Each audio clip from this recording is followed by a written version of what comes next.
You've probably searched for Google Maps to find local businesses, maybe for outreach, lead generation, or building a client base. But what if I told you you can turn that manual grind into a fully automated system that pulls thousands of emails for you in a matter of seconds? Here's the twist. With an automated tool called n8n, you can build an email scraper that connects directly to Google Maps, no complex coding, no tech wizardry, just drag and drop and go. It's like giving yourself a virtual assistant that never sleeps for free. This is the workflow and I'm gonna do a quick run through. I already have some mock data set, so let's test this workflow.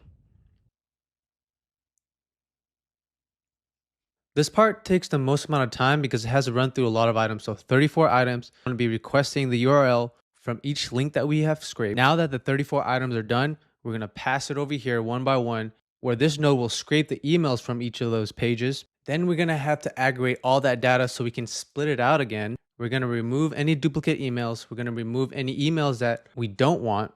And then we're gonna feed it into our Airtable. So if we open up our Airtable, we should have 17 items.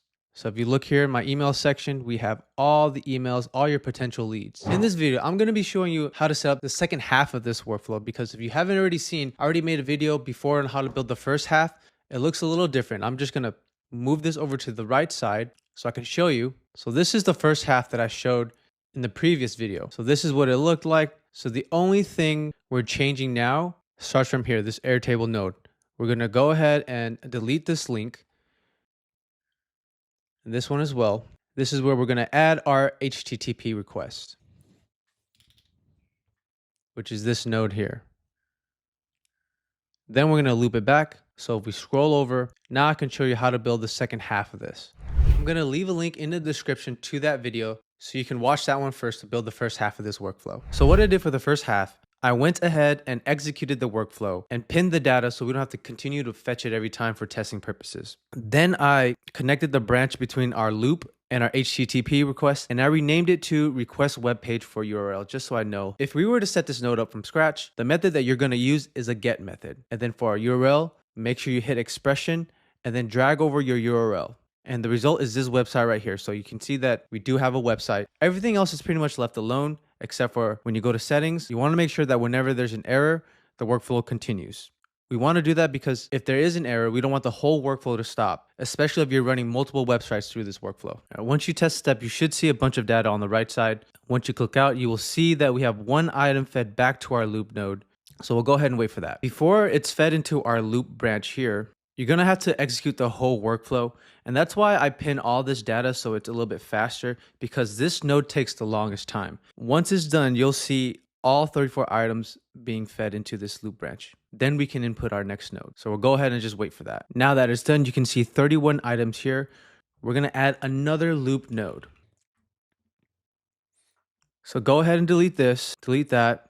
So if you're a little confused, this first half of the workflow is basically going on Google Maps and searching this query that we inputted, which is med plus spa plus inn plus Alamitos plus beach.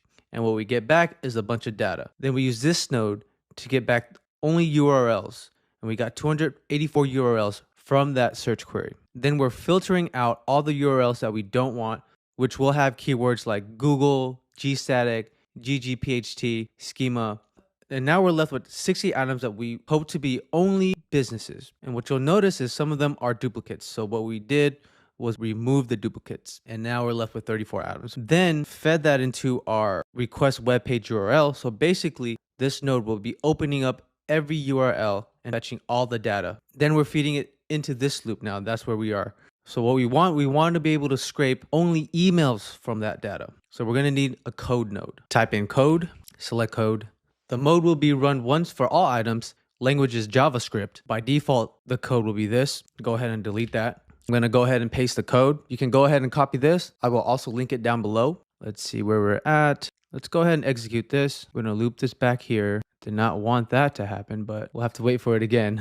I forgot to pin the data. So this is what I'm talking about. If you don't pin the data, you're gonna have to keep executing, and especially with this node, which takes the longest, you're gonna have to wait for it again. All right, now that it's done, let's go ahead and pin this data. Now that we have one item fed here, we can work with this node. What I'm gonna do first is I'm gonna rename this to scrape email node. And now we're gonna go ahead and test the step. Another thing you wanna make sure is on error, it continues, because if there's no email on the website, it's gonna error.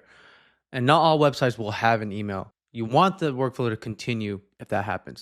Luckily, in this case, there is an email. And you can see it right here, 2 emails. We can go ahead and test this whole workflow so we can feed all of them over to the next node. Because we had this node pinned, it happened a lot faster. And now we have 34 emails, 34 items. Let's look at schema. So we have a bunch of emails now, and we looped it over one by one. You can see them all here.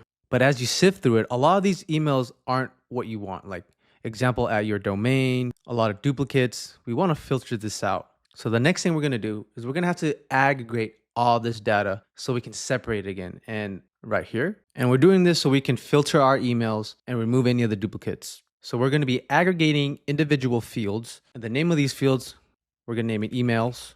And we're going to hover down to options and we're going to add a field, hit merge list, and turn it on. So I'm going to show you what it does.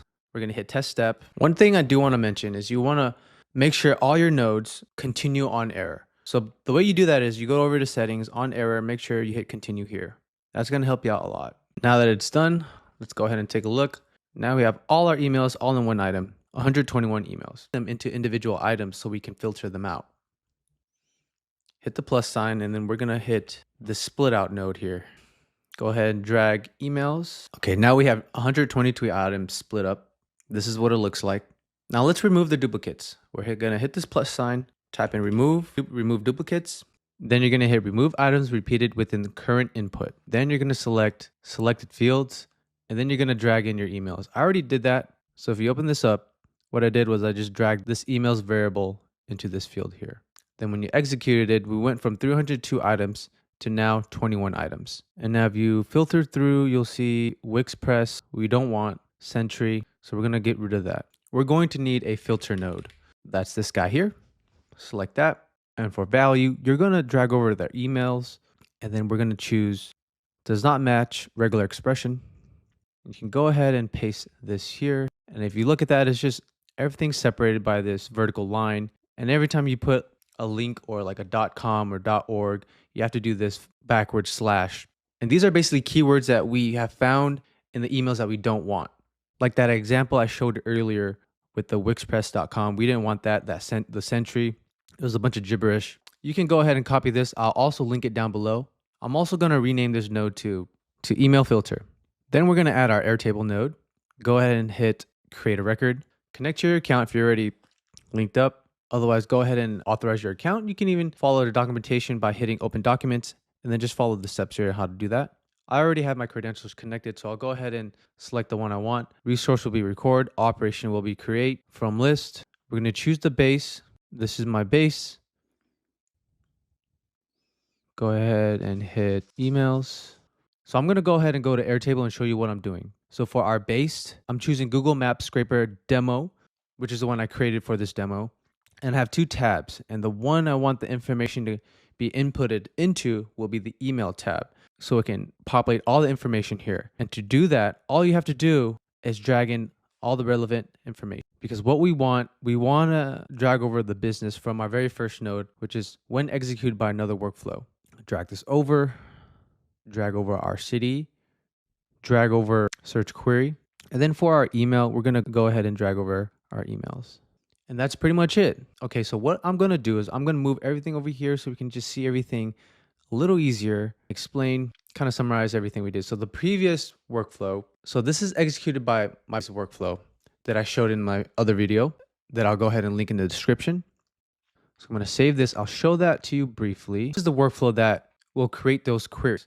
And what we have to do to activate workflow is by going to our first tab and just typing in business and city. This will auto-populate and that will trigger this workflow anytime there's an input. So let's say we want to search for real estate agents in Los Angeles.